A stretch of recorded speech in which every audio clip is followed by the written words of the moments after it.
Code of Conduct. So I'm pretty much unable to comment on a code that I have never seen or had any discussions about. This was the sum of my comments at the post-cabinet press briefing on that particular matter. A comment caused by a question by the media, not a comment initiated by myself.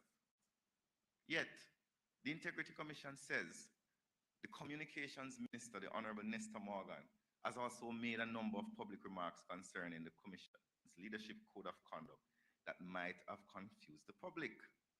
The question needs to be answered by the Commission as to whether anything I said in my comments reside far from the facts.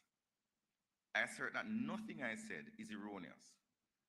As up to this moment at 8:15 on Wednesday, June 7, no code of conduct has been presented to me, nor have I been consulted on a code of conduct.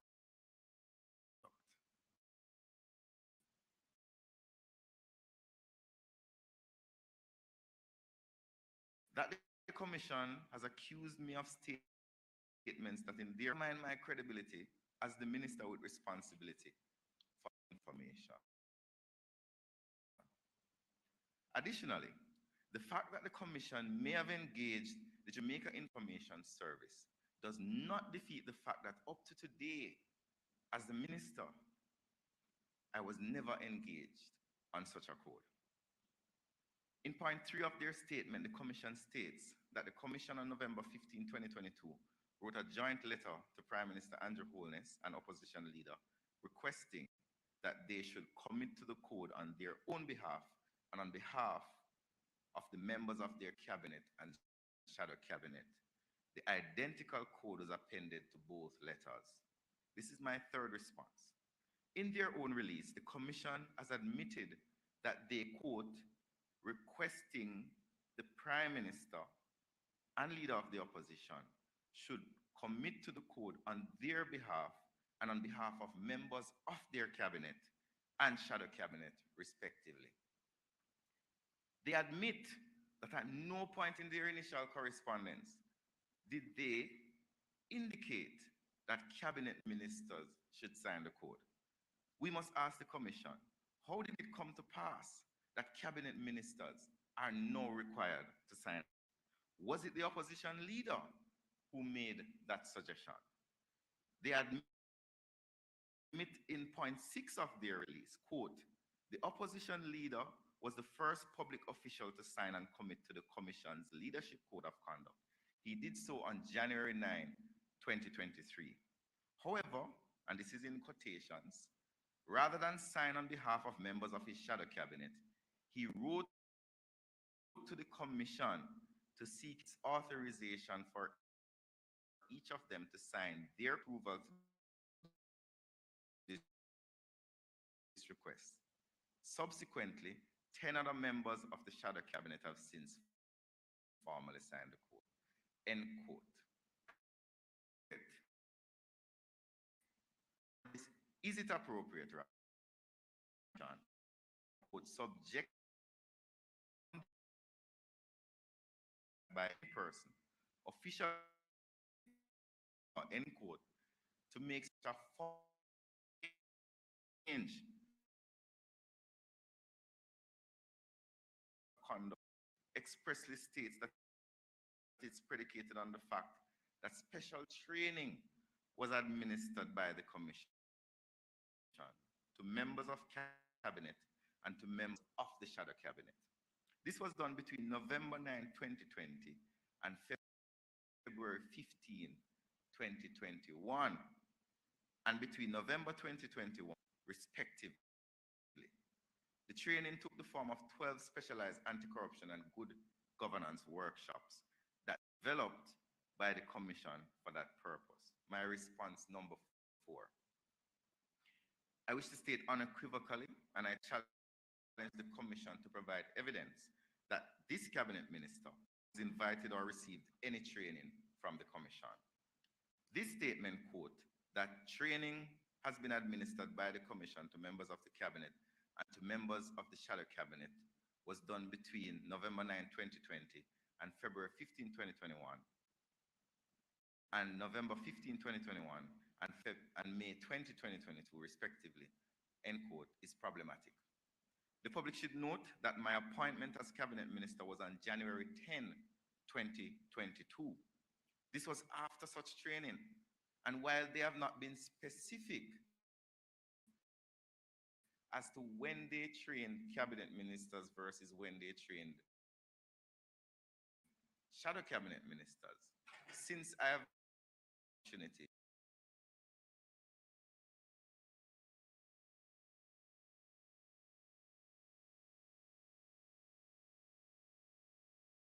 for training, formally or informally, by like the Integrity Commission, we too duty and a statutory oath of office. It is the common thread that binds us together, and it is the oath that requires us to faithfully discharge our functions and to do so only in the public interest. As a politician in Jamaica, I appreciate the sentiments expressed by the Integrity Commission regarding the importance of integrity and accountability in public office. It is indeed crucial for political leaders to demonstrate their commitment to these principles. However, I would like to highlight that ministers and members of parliament in Jamaica are already bound by various codes of practice and accountability frameworks. Jamaica has implemented several measures to ensure the highest standards of conduct and ethics among its political leaders. In addition to the Integrity Commission Act, we now have a code of conduct going through the process in Parliament, which provides a comprehensive framework for ethical behavior and accountability. This code outlines principles such as honesty, integrity, and the responsible use of public resources, emphasizing the standards expected from all political leaders. Furthermore, various laws and regulations such as the Public Bodies and Accountability Act impose strict financial management and reporting requirements on ministers aim to ensure responsible and transparent use of public funds, as well as effective governance practices. It is essential for the codes of practice and accountability frameworks that already bind our political leaders. While signing an additional code of conduct should symbolize or could symbolize further commitment, it's equally important to recognize the substantial measures already in place to uphold integrity, governance, and accountability. It cannot be reasonable and fair for us to be intimidated and threatened to sign an additional code without even an iota of consultation. We should assure the people, and I am assuring the people, that I am dedicated to upholding these principles and adhering to the existing codes and frameworks that govern our conduct. I am committed to serving with transparency, accountability, and the utmost integrity, working towards the betterment of Jamaica as a people. While I understand the importance of the Integrity Commission and its role in promoting accountability, I believe it's necessary to offer constructive criticism and identify areas of improvement. It cannot be that parliaments are being attacked by the Commission for doing their job, reviewing laws and making is created by the Commission statement. While it's essential to influence, the tone and wording of the comments may come across as confrontational or defensive. This could inadvertently undermine public confidence in the Commission's ability to carry out its duties impartially. Furthermore, there have been instances where the Commission's actions have been called into question, such as the incident with the Prime Minister, raising concerns about its effectiveness. Some have criticized the length of time for investigations to be concluded, leading to delays in accountability and justice for persons who are accused. This sluggishness can erode public trust and create a perception that the Commission is not efficiently fulfilling its mandate. Despite a budget of 1.2 billion is yet in some people's mind to fully fulfill its mandate. Another area that requires attention is the public deserves a clear understanding of how the commission operates, the criteria it uses conducting investigations, and the decisions it makes. Improved communication and transparency can help to build trust and demonstrate the commission's commitment to accountability. Lastly, the commission must ensure that its actions and investigations are perceived as fair and unbiased. Any hint of political favoritism or selective targeting can erode public trust and undermine the integrity of its work. It is crucial that the commission is seen as acting in the best interest of the country rather than being influenced by external pressures or other motivations. Constructive criticism is vital for any institution to grow and improve.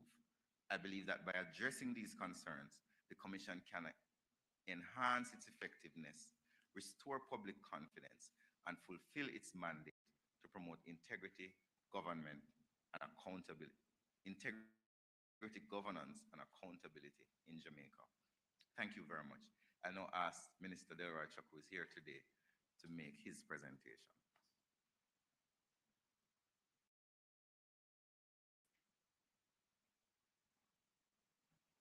Thank you very much, colleague Minister Robert Morgan. Let me say that I am extremely concerned about the statement that was issued by the Integrity Commission yesterday. I find the statement to be rude, repugnant, and offensive. In particular,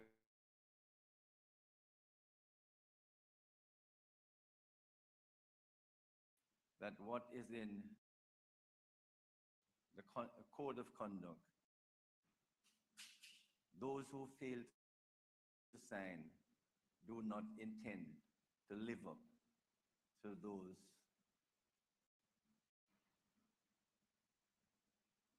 conduct expected. Let me say, like Minister Morgan, I have never seen this code of conduct. I don't know what is in it, so I cannot really comment on it.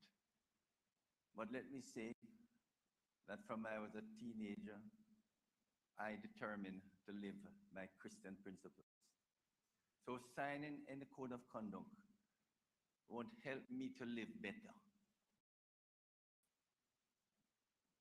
I believe that the code of conduct, which is presently being discussed by the cabinet and will be before Parliament, is so comprehensive that it embraces what is expected of any political leader. Let me also add that I think the Integrity Commission is going beyond what its jurisdiction is. It is an anti-corruption agency, but it is now making itself to be an oversight body for good governance, for accountability. That's the Auditor General's jurisdiction. What is amounts to leadership, good leadership, that's not the work, with due respect, of the Integrity Commission.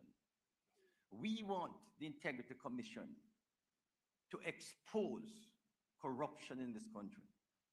Those who are engaged in corruption must be identified, apprehended, and challenged. That is why the government last year gave the Integrity Commission in excess of $1.2 billion.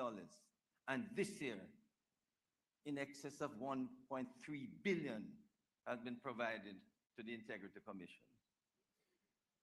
But so far, the Integrity Commission has demonstrated to the Jamaican people, by its action, that there are doubts as to whether it can be trusted in the reports that it sends out. When you look in January of this year, it sends out under the signature of the executive director, Greg Christie, in a report on Petrodrum, in which, in that letter, it says that the director of corruption proceedings, having considered the report, has ruled that no one should be charged. A couple months after, it issues a report on Westcon about the Prime Minister. And when there's this great outcry, within 24 hours, it issues a report that the Director of Corruption Proceedings ruled many months before that there should be no charge in the Westcon matter.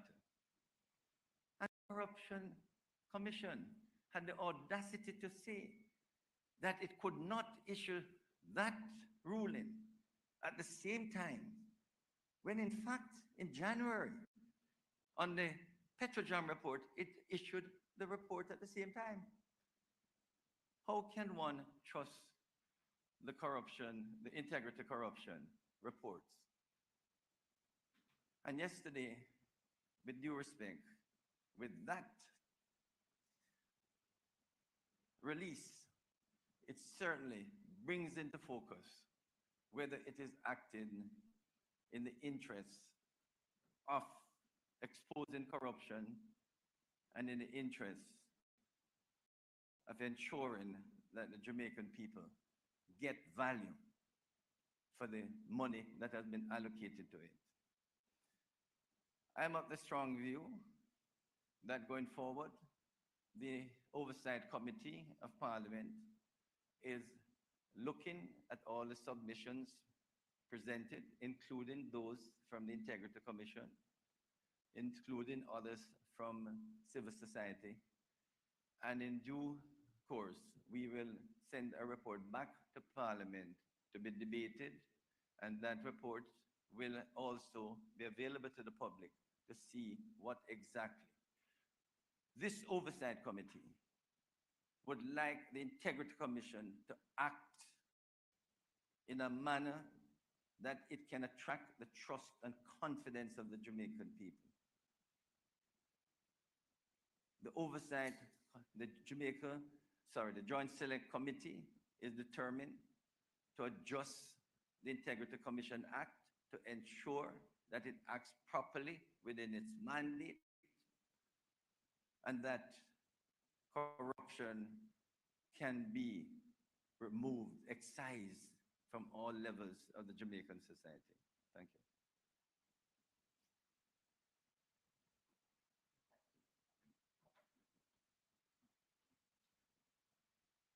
Thank you, Minister. And in that, we will now accept questions from members of the media who are present. Do we have any questions?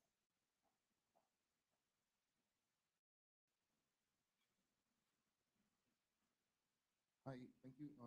Alexander Scott, Nationwide News. Hi, Alexander. Good morning. Morning. This question, I guess, is for both ministers, Minister Chuck and Minister Morgan.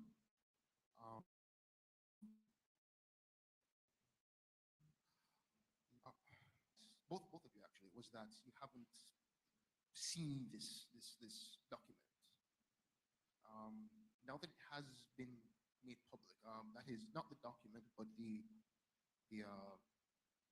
wish of the Integrity Commission to have members of Parliament, ministers sign this.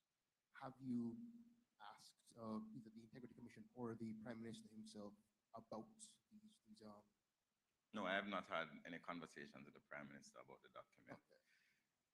I think that the responsibility is on those who craft the document and those who are seeking to get persons to sign the document, to present the document to them. I do not believe that our request is unreasonable.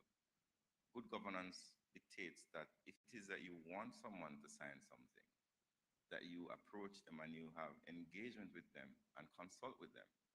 As a minister of government and a member of parliament, I cannot impose anything on the people of Jamaica or the people in my constituency. I cannot go overseas and see them having a good idea or a good document and then come to parliament and just push it through. We have to consult, because if you listen to all the civil society groups over the years, one of the big issues, and we've had it in this room, is the issue of consulting. We're consulting and engagement with persons who are being impacted by your decisions is fundamental to good governance. So I think the responsibility rests not on me or the minister or the government to go out and seek this document. It is you whose mandate is to craft codes of conduct. So it is you who need to come and engage with me. You have never engaged with me on that matter. So that's my response. All right. One more. I do apologize, but the question I have is, do you guys still maintain faith, not so much in the Integrity Commission itself, but its current makeup? I don't know if it's a matter of faith. The Integrity Commission is governed by regulations and laws. I maintain faith in the statutes and regulations that govern entities. I have no issue personally with anyone on the Integrity Commission. Our only interest is that the Integrity Commission fulfills the mandate that it is given to, as the minister said, to seek out corruption, which is a problem that we have in Jamaica. That's his mandate, and that's what I have faith in, the statutes and the processes in Parliament to review laws and to make laws for the better running of the country. Minister, you wish this? Okay. Any other question?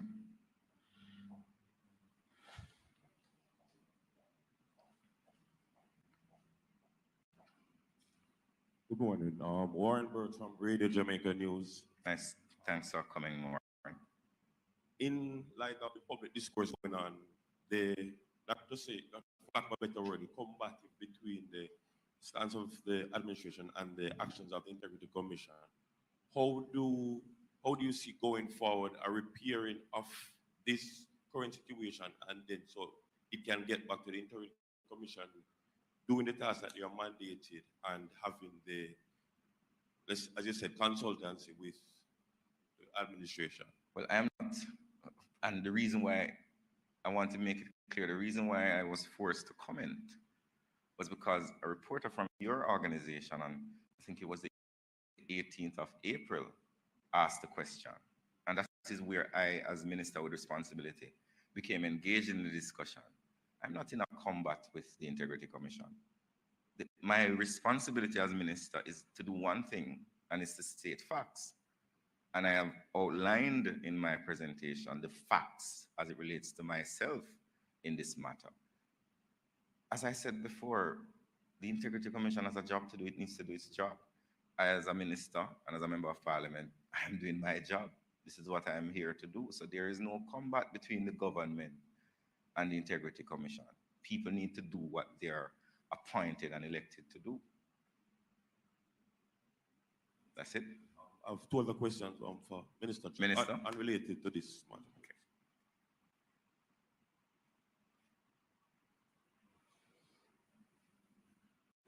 The Chief Justice had recommended, has called for use of container courts. Is this something administration is considering? No, I don't think he wants container courts. He wants containers at police stations that would allow witnesses to be able to testify from a container. I support it totally. Indeed, that is something that I have intimated should be available at every police station, so that instead of having to take an inmate or prisoner, accused person, from a police station way up in the hills with a lot of security personnel taking them to the main court in the town for 5 minutes, as he indicated. If there was a particular office or a container that the accused person could literally stand up and appeal for bail or for mentioned matters. Yes, if it's a trial that will last a day or two, he should be at the court itself. But you find that a major operation takes place, moving inmates from general penitentiary, 100-man station, taking them down to the Supreme Court or to halfway tree, another major operation to take them out into the courtroom. When if you had a container or a particular witness box, everything could be done there. And that is something that Chief Justice and myself discussed many years ago. And I think upset that up to now nothing has been done. And the truth of the matter is that it should be done. Uh, Final question. Restorative justice. What is your assessment of how it's been working in the Oh, community? real success stories of the Ministry of Justice. The all matters that have been referred to restorative justice, the success rate is 80%. And when they have been referred by the court, the success rate is over 90%. The real weakness is that more pending a fair effort, urging persons in conflict, persons who have been engaged in a lot of violent confrontation to seek help. Because when they do come to restorative justice, it heals. We refer to restorative justice as justice that heals. So the real weakness is that enough cases are not referred.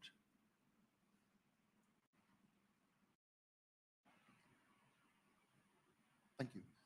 Piggybacking on his question, good question, by the way. With restorative justice, I remember, well, at least I think I remember you saying that the way how we are doing restorative justice, this is something that other countries in the region have been looking at and looking to implement. I'm just wondering if you know how that has been proceeding. Well, first of all, we have now put in place 20 restorative justice centers across the island, one in every parish and several in Kingston and St. Andrew and St. Catherine. In addition, we're training hundreds of restorative justice facilitators attached to each of these to parties in dispute, parties in conflict. And we think that what we have done is what the rest of the Caribbean would like to see operate, because what anyone to everyone across Jamaica and the rest of the Caribbean is seeing that that is a model that could be adopted. Well, with that being said, then, has anybody from our justice ministry or from the courts itself gone to any of the other islands and Guyana to workshop this, I guess? We've had workshops together. I have addressed several judges, probation officers, correctional officers here in Jamaica at the Marriott. They have come here, sponsored by Impact Caribbean, where we have outlined the process of our alternate justice programs, and they certainly have, have definitely seen the success. As I say, we want to get more communities, churches, schools sensitized and get involved in the practice, so that we're still quite early. We're just at the first step in 1,000 miles. So that, yes, we have trained persons in close to 300 schools. We have 1,000 and more schools. We have nearly 4,000 churches. We have just started the process of sensitizing at least 20, 25 persons in every church on the alternate justice programs, so that over the next number of years, that will be rolled out in the churches, the schools, the communities, and eventually business places. Question for Minister Morgan. I'm not sure if he would be able to answer it or would want to leave it to the representative minister. But Haiti. Prime Minister made the announcement that we're going to be acting as the venue, hosting the delegates from Haiti as they try to cover Um, I'm questioning it would be more security in this security. The second question in this is how long? I didn't Oh, hear the yes. first Who question. would be providing security? Application? I could never answer. That is, no, I couldn't answer that All right. question. And second one is how long is there? What's the timeline on the meeting, the discussions? Well, I'm sure at the beginning of the Minister of Foreign Affairs will give some additional commentary. The sum total of the discussion, the Prime Minister, I wouldn't be able, as a really sensitive